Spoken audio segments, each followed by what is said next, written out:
গড়িয়েছে, কিন্তু মালদহ দক্ষিণে অটুট কংগ্রেসের গড়। বাবা আবু হাসেম খান চৌধুরীর পর এবার ওই কেন্দ্রে কংগ্রেস প্রার্থী ঈশা খান চৌধুরী, আর তার পিছনে আবু আতাউর বরকত গনি খান চৌধুরীর ছায়া। ঈশার বিরুদ্ধে তৃণমূলের সৈনিক শাহনওয়াজ আলী রায়হান। কংগ্রেসের গড় মালদা। ৮০ দশকে অবিভক্ত মালদহ লোকসভা থেকে ভোটে জিতেছিলেন আবু আতাউর বরকত গনি খান চৌধুরী। সেই শুরু, রেলমন্ত্রী হন তিনি। তারপর দীর্ঘকাল মালদার রাশ ছিল তাঁর হাতে। টানা ৮ বার ওই কেন্দ্র থেকে সাংসদ হন।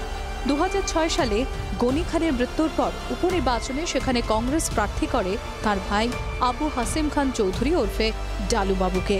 খালি হাতে ফেরেননি তিনিও। অবিভক্ত মালদা ও পরে দক্ষিণ মালদা লোকসভা কেন্দ্র থেকে পরপর ৪ বার সাংসদ নির্বাচিত হন তিনি। বাবা জ্যাঠার হাতে থাকা সেই কেন্দ্রে এবার কংগ্রেসের প্রার্থী ঈশা খান চৌধুরী। রাজনীতির সঙ্গে দীর্ঘকাল জড়িয়ে ঈশা। বৈষ্ণবনগর ও সুজাপুর দুই কেন্দ্রেরই বিধায়ক ছিলেন ঈশা খান চৌধুরী। ২০১৯-এ উত্তর মালদা থেকে প্রার্থীও হয়েছিলেন তিনি। ২০০৯-এ মালদা ভেঙে তৈরি হয় মালদা উত্তর ও মালদা দক্ষিণ লোকসভা আসন দুটি। গনি খানের মৃত্যুর পর ২০০৬-এ মালদা লোকসভায় উপনির্বাচন এবং ২০০৯, ২০১৪, ২০১৯-এ মালদা দক্ষিণ আসনে জেতেন কংগ্রেস প্রার্থী আবু হাসেম খান চৌধুরী। ২০২১-এ বিধানসভা ভোটে অবশ্য মালদা দক্ষিণ লোকসভার অন্তর্বর্তী কোনো বিধানসভায় পায়নি কংগ্রেস।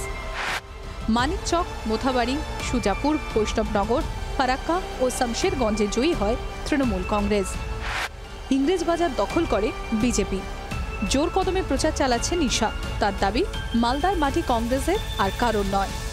ওরা বলছে বাইরে থেকে সাপোর্ট দিবে, তো কোথায় সাপোর্ট দিচ্ছে?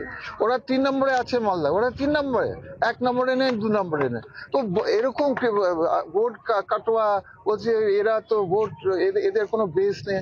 বেস নেই তাহলে ওদের কেন এত মুখ্যমন্ত্রী 10 বার আসছে কেন? আমাদের বেস নেই তাহলে প্রধানমন্ত্রী আসছে কেন? মালদার কংগ্রেসের ঘাটি মাটি, তার জন্য গোটা দেশের লিডারে আসতে হচ্ছে এখানে, কারণ ওরা জানে অত সহজ ব্যাপার নেই এখানে। ঈশার বিরুদ্ধে তৃণমূল কংগ্রেসের প্রার্থী শাহনওয়াজ আলী রায়হান।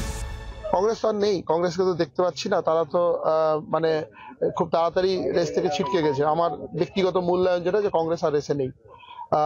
ওই জন্য বিভিন্ন রকম বয়ান তৈরি করে আপ্রাণ চেষ্টা করছে ফিরে আসার, কিন্তু ওভাবে ফিরে আসা যায় না। বিজেপি প্রধান প্রতিপক্ষ, কিন্তু যেটা বুঝতে পারছি দুর্বল প্রতিপক্ষ। কারণ শুধুমাত্র তাদের বিভেদের রাজনীতিকে যে লোক প্রত্যাখ্যান করছে তাই নয়, আভ্যন্তরীণ নানা রকম তাদেরও মানে বিদ্রোহ থেকে শুরু করে অ্যান্টি ইনকামবেন্সি থেকে শুরু করে অনেক কিছু তারা সম্মুখীন হচ্ছে। আগামী ৭ই মে তৃতীয় দফায় ভোট মালদা দক্ষিণে। কোন দিকে ঢলবে ওই কেন্দ্রের রায়?